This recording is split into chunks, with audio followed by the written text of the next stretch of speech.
qué es su porqué como una compañía, crear sus metas alrededor de su porqué como una compañía. Bienvenidos a Éxito in Minutes. Estamos aquí nuevamente en un programa espectacular con nuestro anfitrión Troy Blanchard. Hola a todos, buenos días. Y conmigo Alex Espinosa. Hoy tenemos un tema uno de los más importantes. Entonces, Troy, ¿de qué vamos a hablarles el día de hoy? Well, estamos hablando acerca de si usted es un dueño de una compañía o un empleado de una compañía.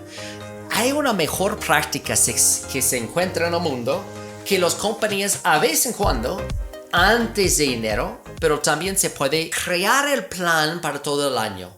Entonces, durante este plan, debe empezar con revisar sus valores principales como una compañía, que son sus las prioridades y los Key Performance Indicators de la compañía. Excelente. En esto es muy importante que puedan enfocarse porque justo como nos decía Troy, los indicadores de gestión son aquellas medidas, aquellas métricas que nos van a permitir alcanzar nuestros objetivos. Entonces es importante que ustedes puedan saber, no importa en la posición en la que ustedes estén, si ustedes quieren mejorar algo es importante que lo puedan medir. La medición es algo que nos va a ayudar a entender dónde estamos y qué cosas podemos ir mejorando gradualmente. Ahora la pregunta es, ¿cómo empiezo a establecer indicadores de gestión para poder llegar a las metas que quiero cumplir? Muchas de las veces es algo en lo que tenemos dificultad, porque por ejemplo, yo quiero mejorar mi tiempo haciendo más sentadillas durante un mes. Entonces, ¿cuántas sentadillas hago? ¿Cómo debo mejorar? ¿Cómo hago yo para establecer un indicador de gestión que me ayude y no se vuelva una carga? ¿Cómo lo harías, Troy? ¿Cómo tú puedes establecer tu propio indicador de gestión? Su ejemplo primeramente es ejercicio. Y eso es interesante porque diferentes personas siempre tienen un incremento de uno nomás. Entonces, si yo empiezo con 10... esta semana, la semana que viene es con 11, la semana que viene es con 12.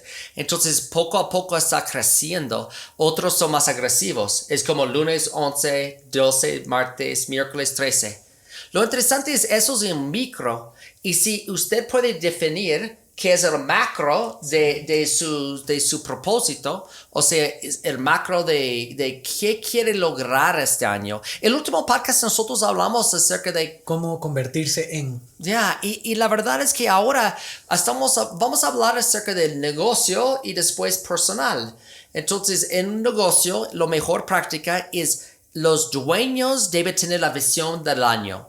Y los dueños deben crear sus KPIs, sus indicadores para el año dividido trimestral. Y también después de eso tiene que breakdown hacia cada mes. Entonces es un mes de semana.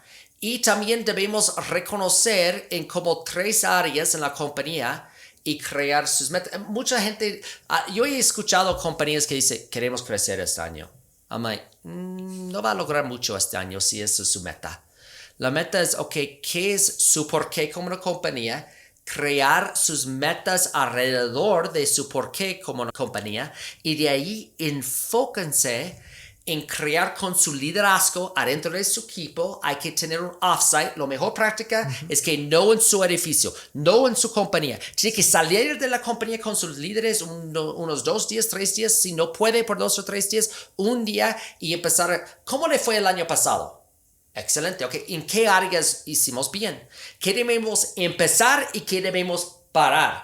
Y después usted tiene una visión de cómo le fue el año pasado y qué queremos cambiar para este año. Y después que ustedes como un equipo de liderazgo, no solo los dueños, hay que involucrar a los líderes para que ellos se sienten que eran parte de las metas de la compañía. Y después que ellos tienen la meta definido, tienen sus indicadores, tienen sus prioridades. Entonces de allí hay que ir a toda la compañía. Si no puede, si tiene 1,000 empleados en 10 diferentes locales, hay que hacer un video. Pero sí se puede unir todos y tener un lanzamiento oficial. Muchas de las compañías que yo tenemos el lanzamiento oficial es como el 20 o el 10 de enero.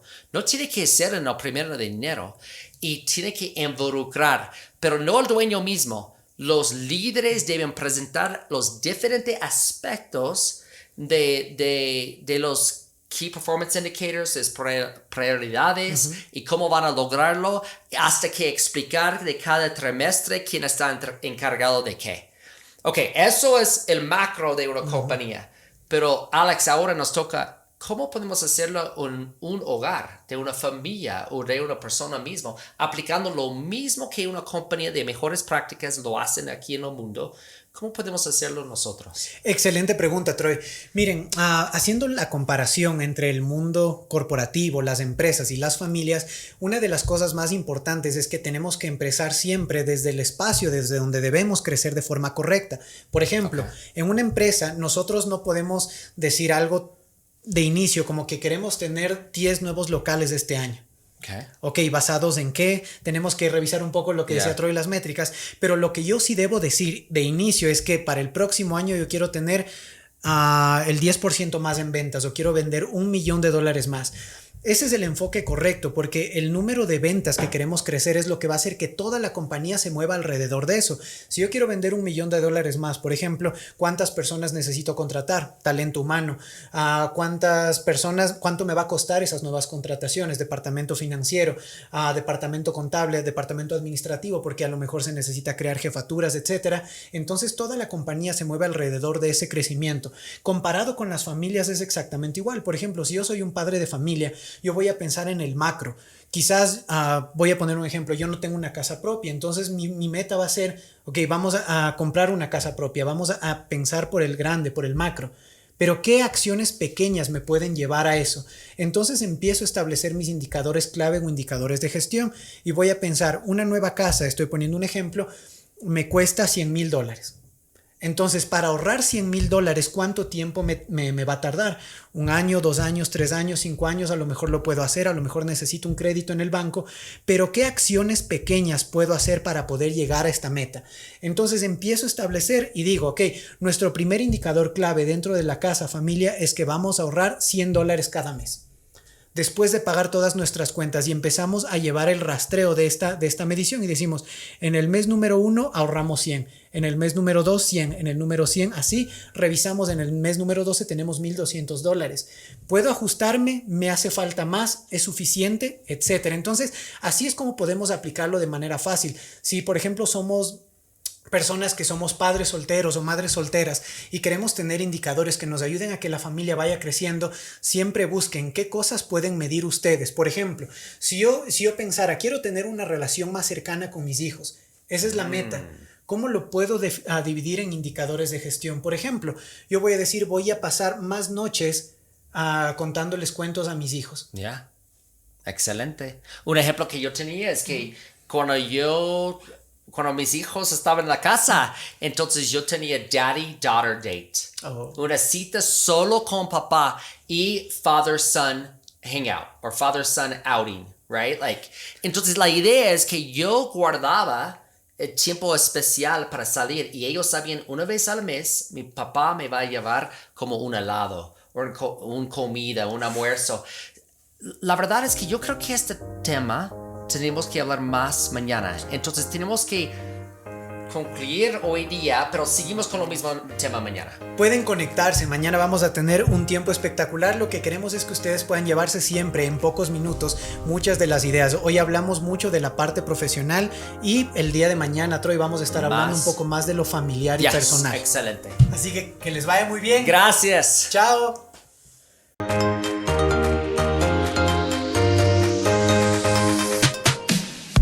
Welcome to Éxito in Minutes. I'm Troy Blanchard. I'm here with Alex Espinosa. What's up, guys? We're so glad you joined us again. We are excited. First of all, we want to say thanks again to our sponsors. Our sponsors are Neo Green Clean. If you're in Ecuador, they'll do an incredible job with the best technology with electrolyzed water to clean your homes and your businesses. All right, and also want to give a quick shout out to Zeleno International. We're grateful for their sponsorship in sponsoring this podcast. So today, we're going to go ahead and move on to, we just talked about our purpose, right? Yep. We talked about a little bit about who we want to become. And now we're going to go into what's super important. And this is going to be focused around career, business, and then how can you also do The same thing in your own life. So we're at the lanzamiento. What do most companies do prior to January at the beginning of January? Planning, yes. Planning. It's everything about planning. So what are some of the things they plan? They set their goals, they set their numbers, usually the most common thing is that you plan for the whole year, but you divide it into quarters, so you can measure everything that's going on the next year. Absolutely. So if you are a business owner or you perceive your home is run like a business, you can do the same thing. So the first thing you're going to set up with is a key performance indicator, which is a key performance indicator. You'll hear in English is a KPI. Yeah. So you'll create your KPIs for the year. You'll create your priorities for the year. And if you're a business, you should really focus in on your core values and most importantly, your why. So if you want to, if you're a company, you just say, I want to increase revenue by $1 million, is it likely to happen? It is likely to happen. Yeah, probably not that big. Well, yeah, that's what I'm on saying. The size of your company. Yeah. But if you say, I want to outreach to more people to give them access to technology, and therefore I want to get 100 new clients, which results in $1 million, it's more likely to happen. Yeah, you know what? Something that is important for you to know if you're an owner of a company or you're a manager, you need to always start with numbers. It's like you start planning and setting your goals depending on how much you want to earn the next year, how much money you want to make. So that's the first thing you need to consider, because it's like, okay, I want to get into many homes as I want, or people and stuff like that. That's a good thing. But remember, you start always with sales, because that's what make your company to be big. Absolutely. So for some of you that are listening, this is going to be remedial. Tal vez 101 right for you. But for a lot of people, they're not. So if you are going to work and your boss comes in and they start talking about some goals, ask them, what is the goal for the year? And then break down that goal into quarters, and then break it to a month, and then break it into a week, not a year. So I'll give you an example. If I want to increase, I will do really simple math, so it's really quick and easy. I want to have 12 new clients, and I know 12 new clients is going to yield X amount of dollars. So how do I get 12 new clients this year? Well, that's one per month. And how do I get one per month? Well, let's say I have to contact 100 people to land one new client. Then in the 20 days of work that you're doing this week, you have to contact five potential clients a day, every single day for 20 days to get one new client. So break down and be meticulous about this. Break down exactly your action items to hit your goals, and tie whatever your goals in to the why.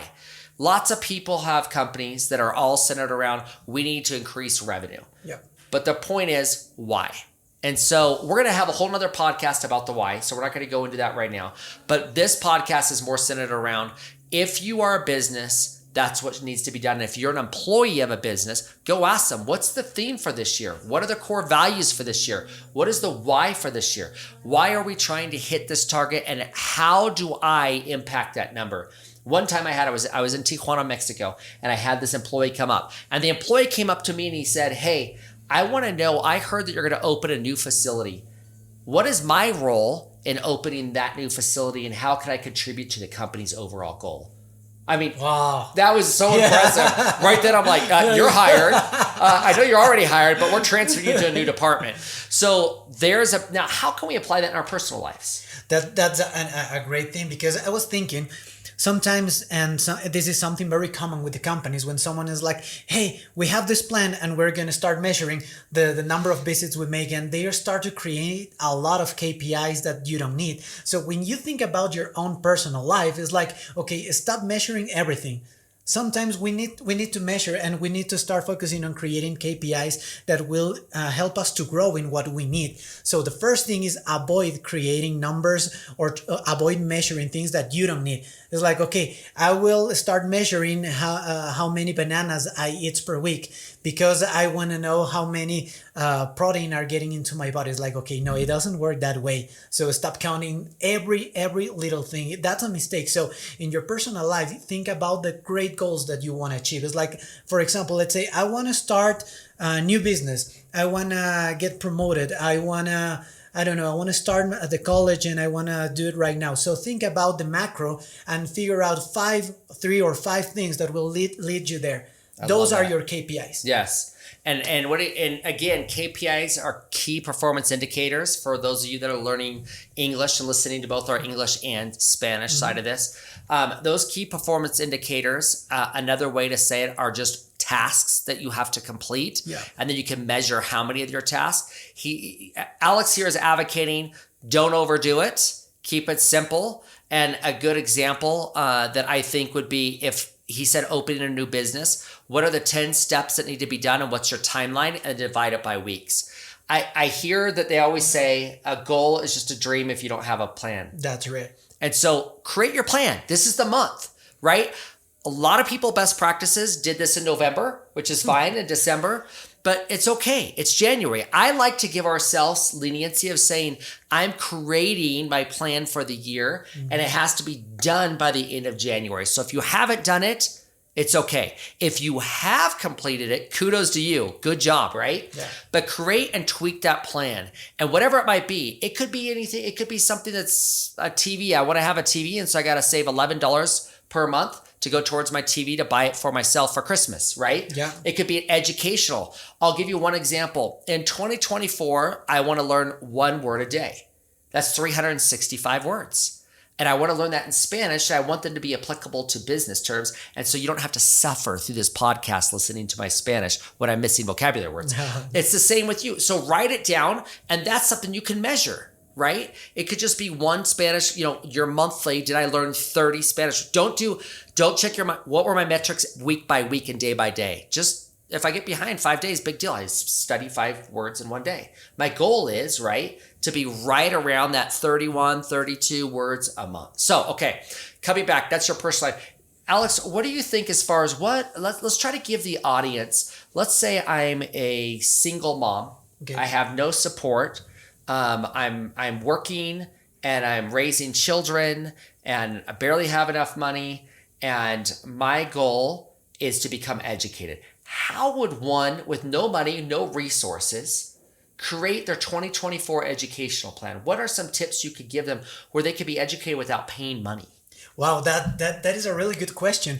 The first thing that you should know is that no matter what, if you understand why is that important, because education must be part of your life, no matter your situation, no matter if you're a single mom or even if you don't have money, because we always attach education to money. I know sometimes it's expensive because it's how it is, but there are a lot of chances that you can access to if you know the resources. So let's say I'm going to talk to you about a non-profitable organization that has this amazing program which is called something like welfare and being self-reliant with your life. And there's a lot of organizations like that will help you to find places where you can study for free or very cheap prices. That's the first thing if you're concerned about the money. The second one, if let's say that you don't have any money to invest in, in a formal education, you have podcasts, you have books, yes, you have free programs on internet. The only thing that you need to do is Google it.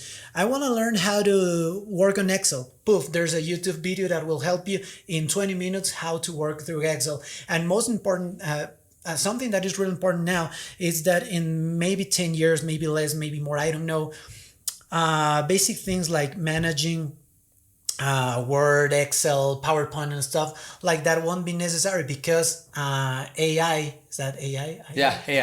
Yeah, that will take everything, because now if you don't need how to use Excel, you can write through ChatGPT, hey, I need to send this report through Excel, will give me all the tips and information.